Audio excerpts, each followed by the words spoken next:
to tonight's Opinion Hour.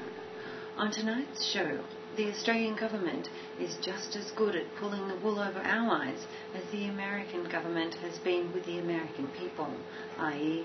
9/11. In our case, the big 9/11 for us, I think, would be Port Arthur. Anyone who doesn't know anything about Port Arthur, I suggest you find out. The story goes that this young, retarded man was supposed to be responsible for one of the greatest massacres Australia has on history so far, if you don't include what we did to the Aboriginals. It is not hard to find huge amounts of evidence to support that this young man, Martin Bryant, had absolutely nothing to do with Port Arthur. As a result of Port Arthur, the government very quickly brought in draconian legislation. It was decided that Australia would be disarmed. That all sounds great on the surface. While most Australians agreed that getting guns out of the hands of ordinary citizens might improve the statistics of gun-related deaths, one also has to factor in that by disarming an entire country, we are a lot easier to control. There are two statements that I would like to bring to your attention, and both of these statements came before Port Arthur. One is from Barry Unsworth. Before uniform gun laws become possible in all states, there will have to be a massacre in Tasmania. The second is from a Roland Brown, who at the time was a part of the coalition for gun control.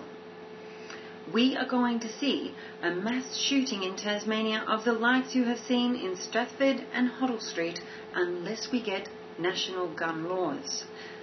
How is it that these two men both cite Tasmania to exert their point of view concerning gun laws? And what are we supposed to make of the statement from John Howard last year that we should expect within 10 years a situation similar to Solomon Islands and East Timor? So in short, our Prime Minister is predicting that in 10 years we will have a civil war on our hands. The thing is, how do you have a civil war if you don't have any weapons? And the other question, of course, being, who will we be fighting? When we have a look at Martin Bryant, we realise he is a complete patsy. And if we go forward in 10 years, we find that we are again looking at another patsy, but this time in the form of David Hicks.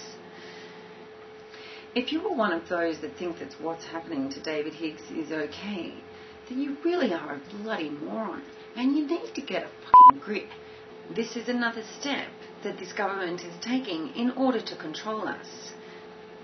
Is this the country you had planned for your children's future? A country where your government has access to everything you do, and if it doesn't like what you do, will put in place what it wants you to do, whether you like it or not. I'll sign off for now. And hopefully next time you see anything that's been inspired by Murdoch, you will remember these words. He is a f***ing liar. Always remember this. John Howard is an idiot. Philip Ruddock, you can take your national ID cards and shove them up your ass.